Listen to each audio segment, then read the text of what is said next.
बाबा मेरी ना एक समस्या है, आप कृपया उसका समाधान कर दीजिए। कहो। बाबा मेरे पास ना करोड़ों की संपत्ति है और मैं चाहता हूँ इसको साथ लेके जाऊँ ऊपर, ताकि मरने के बाद मुझे उस लोक में भी ना पैसों की कमी ना हो। क्या ये संभव है? अरे यही तो मैं आपसे पूछने आया हूँ। बाबा आप मेरी मदद करो प्लीज़। यदि ये संभव भी हुआ और आप वो पैसे लेके ऊपर चले गए तो वहाँ पर ये पैसे मात्र कागज के टुकड़े के समान है। क्यों बाबा? वहाँ तक की छोड़ो, मुझे एक बात बताओ, क्या ये रुपये भारत के बाहर किसी और देश में चलेंगे? बाबा वहाँ की करेंसी तो अलग है, ये पैसा वहाँ नहीं चलेगा। उसी तरह मरने के बाद ये पैसे मात्र एक कागज के टुकड़े के समान है, उनका कोई मूल्य नहीं है। पैसे को एक्सचेंज करके हम बाहर चला सकते हैं, लेकिन ऐसा ही कोई सिस्टम ऊपर भी है क्या? है, परंतु बहुत कठिन है। कि क्या है बाबा बताओ। कर्म सुधारिए, अगर कर्म अच्छे होंगे तभी मरने के बाद सुकून मिलेगा आपको। पैसा कमाने के चक्कर में ना जाने आपने कितनी ही बार झूठ बोला होगा, लोगों के साथ फरेब किया होगा। अब समय आ चुका है अपने द्वारा की हुई गलतियों को सुधारने का, क्योंकि ईश्वर के पास पैसों का नहीं बल्कि कर्मों का हिसाब होता है। उसके लिए हमें क्या करना होगा बाबा? गरीब असहाय की मदद करो, अपने पैसों को अच्छे कर्मों में लगाओ। हो सकता है आपने अपने जीवन में कई बार किसी का दिल दुखाया हो, वो भी बेवजह। अपनी उस गलती को सुधारने की कोशिश करो। इस तरह क्या होगा, आपके पुण्य बढ़ते चले जाएंगे और जैसे जैसे पुण्य बढ़ेंगे वैसे वैसे परम धाम में आपका नाम स्वर्णिम अक्षरों में चिन्हित होगा। पापा मैंने आपको कहा था ना कि इन जैसे लोगों की बातों पे विश्वास मत करो। अरे ये लोग तुम्हारा पैसा बर्बाद कर देंगे, हम गरीबों में क्यों बांटे, हमारा पैसा तो बर्बाद हो जाएगा। मैंने कहा था ना, मुश्किल है परंतु नामुमकिन नहीं है।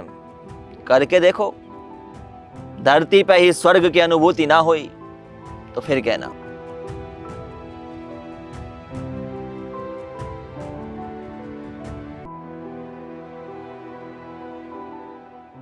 साहब आपने बुलाया?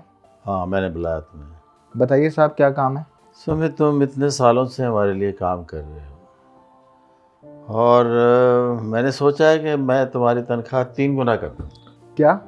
पर साहब आप इतना कुछ मेरे लिए क्यों कर रहे हैं? तुम तो उस दिन मेरे साथ गए थे ना बाबा के पास, तो बाबा ने क्या कहा था कि लोगों की मदद करो। तो मेरे दिमाग में आया अगर मदद करनी ही है तो क्यों ना अपने घर से शुरू करूं, आप लोगों से शुरू करूं। बहुत बहुत धन्यवाद साहब, इन पैसों से मेरी बहुत बड़ी मदद हो जाएगी और मैं अपने बच्चों को भी पढ़ा पाऊंगा। देखो मुझे तुम्हारे घर के हालात पता है और तुम ड्राइवर की नौकरी करते हो और मैं चाहता हूं कि अब तुम्हारा बेटा जो है ना वो ड्राइवर की नौकरी ना करे बल्कि इस काबिल हो जाए कि वो आगे अपना ड्राइवर रख सके। तो मुझे खुशी होगी कि आप लोग तरक्की करो, आराम से जियो। बहुत बहुत धन्यवाद साहब।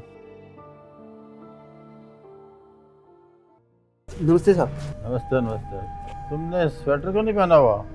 अरे साहब स्वेटर भी क्या काम आएगी ऐसी ठंड में, और वैसे भी जैसे जैसे रात बढ़ेगी ठंड भी बढ़ती जाएगी। अब ठंड में तुम्हें बहुत दिक्कत होती होगी। ऐसा है कि मैं तुम्हारे लिए यहाँ एक कैबिन बनवा दूंगा, फिर तुम कैबिन में बैठ के ड्यूटी किया करो। बहुत बहुत धन्यवाद साहब, किसी ने नहीं सोचा इतना, आप इतना सोच रहे हो। अच्छा ये बता, तेरी बहन की शादी होनी थी, होगी कि नहीं हुई? नहीं साहब, पैसे इकट्ठे कर रहा हूँ अभी।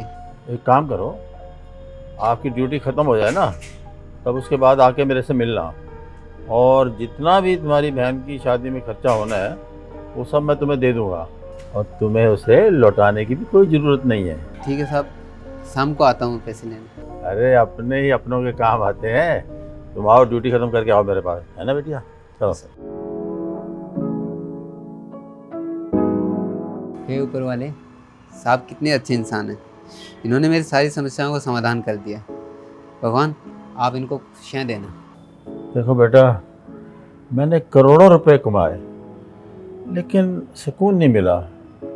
आज मैं जब इन लोगों की मदद करता हूँ तो अजीब सी खुशी, अजीब सा सुकून मिल रहा है। बेटा करोड़ों रुपए कमा के भी मुझे नींद नहीं आती थी ठीक से, अब मैं इतना सुकून, इतनी चैन की नींद सोता हूँ। सही कहा पापा, लोगों ने सही कहा है, असली खुशियाँ पैसे कमाने में नहीं, लोगों में खुशी बांटने से है।